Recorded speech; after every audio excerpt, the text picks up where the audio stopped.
Good morning. I'm Gary DeWaal, and this is Bridging the Week for January 28th through February 1st, and today is February 4th, 2019. I hope you had a good week. Both the Securities and Exchange Commission and the Commodity Futures Trading Commission resumed full operations last week. Promptly, the CFTC and the Chicago Board of Trade resolved coordinated enforcement actions against an alleged spoofer of soybean futures products traded on the CBOT. Separately, the SEC filed additional papers with a U.S. federal court in California to facilitate its effort to set aside a November 2018 decision denying the agency a preliminary injunction against defendants in connection with pre-sales to an initial coin offering and an ICO of a crypto asset that the SEC alleged was an unregistered security. The SEC claimed that the court misapplied applicable law related to what constitutes a security, as well as the standards for a preliminary injunction. This week marks the beginning of the Year of the Pig for those celebrating the lunar calendar New Year. So I can join many celebrations and eat some very good food amidst a myriad of meetings while I travel to Holland and the UK for business. Let's get started. Kevin Capro, a CBOT member, agreed to resolve an enforcement action brought by the CFTC, claiming that from approximately August 2013 through at least June 2016, he placed numerous spoofing orders in violation of applicable law in the CBOT soybean meal, and soybean oil futures markets.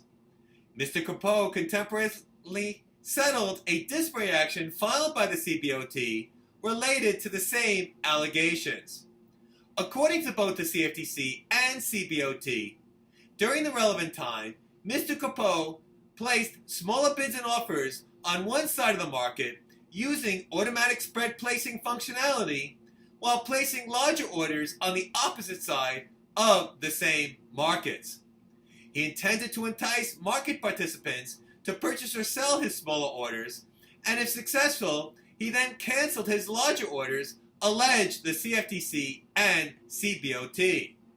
The two regulators claimed that Mr. Capro repeated his trading technique on multiple occasions. Mr. Capro agreed to pay a combined fine of $150,000 to settle his CFTC and CBOT enforcement actions.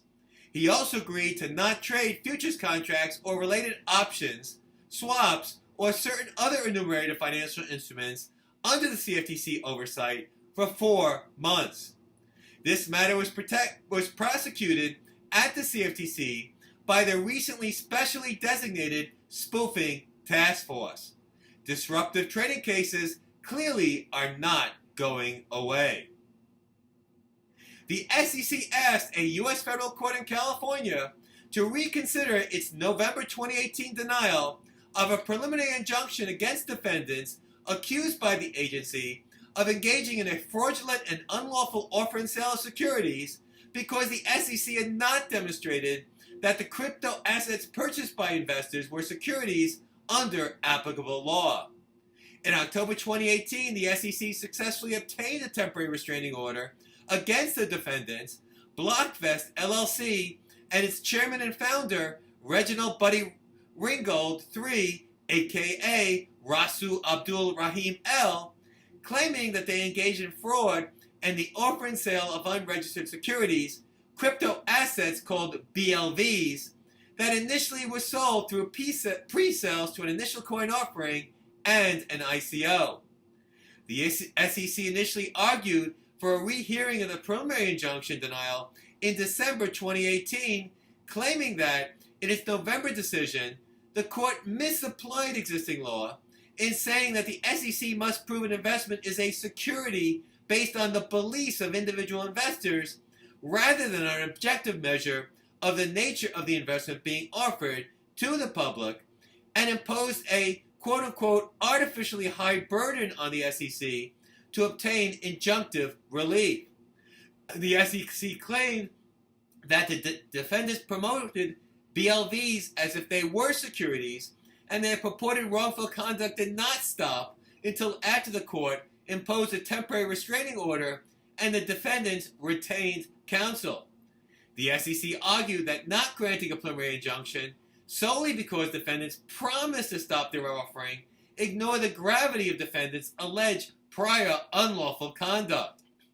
In response, defendants argued that the court had reasonably demonstrated there was no likelihood of future wrongdoing, and in fact no wrongdoing has occurred for the 2 months since the court's order. Defendants also argued that the court correctly applied applicable law in determining that the SEC had not proven that BLV tokens were securities.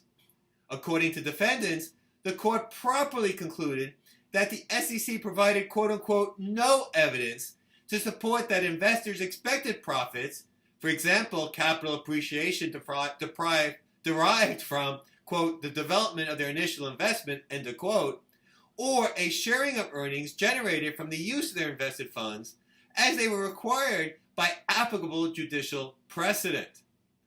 The SEC discounted defendants' arguments in a reply paper filed last week, reiterating arguments made in their first reconsideration brief. The outcome of this very technical legal argument will have very important ramifications for the SEC's enforcement action against alleged wrongdoers handling crypto securities. Stay tuned.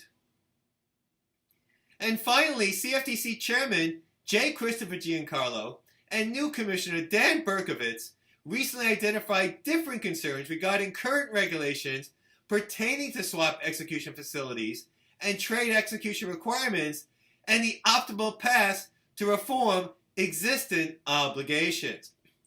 Generally, in a virtual appearance before an ABA Futures Industry Subcommittee, Mr. Giancarlo advocated on behalf of recent rule proposals issued by the CFTC to modify swaps trading requirements on SEFs.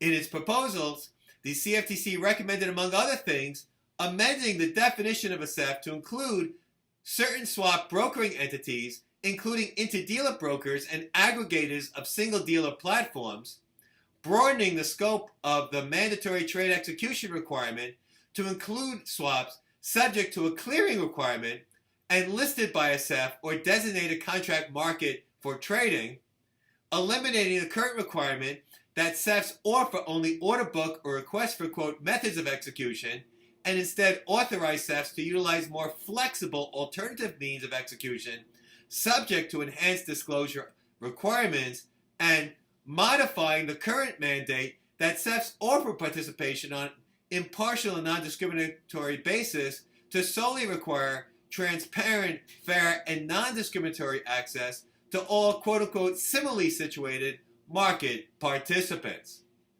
Separately, in a pre-recorded appearance at the Commodity Markets Council State of the Industry Conference, Mr. Berkovitz criticized what he viewed as an attempt to dismantle an existing, generally successful SEF regime.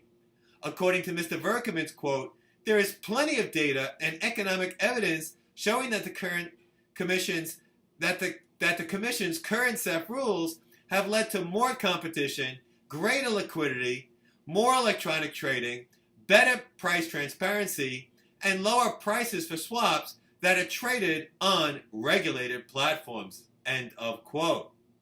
Let's see where this all ends up, but kudos to Chairman Giancarlo for recently proactively seeking out swap markets participants and listening to their concerns, and apparently being willing to reflect on what he heard in the next stage of staff drafting of SEF trading reforms.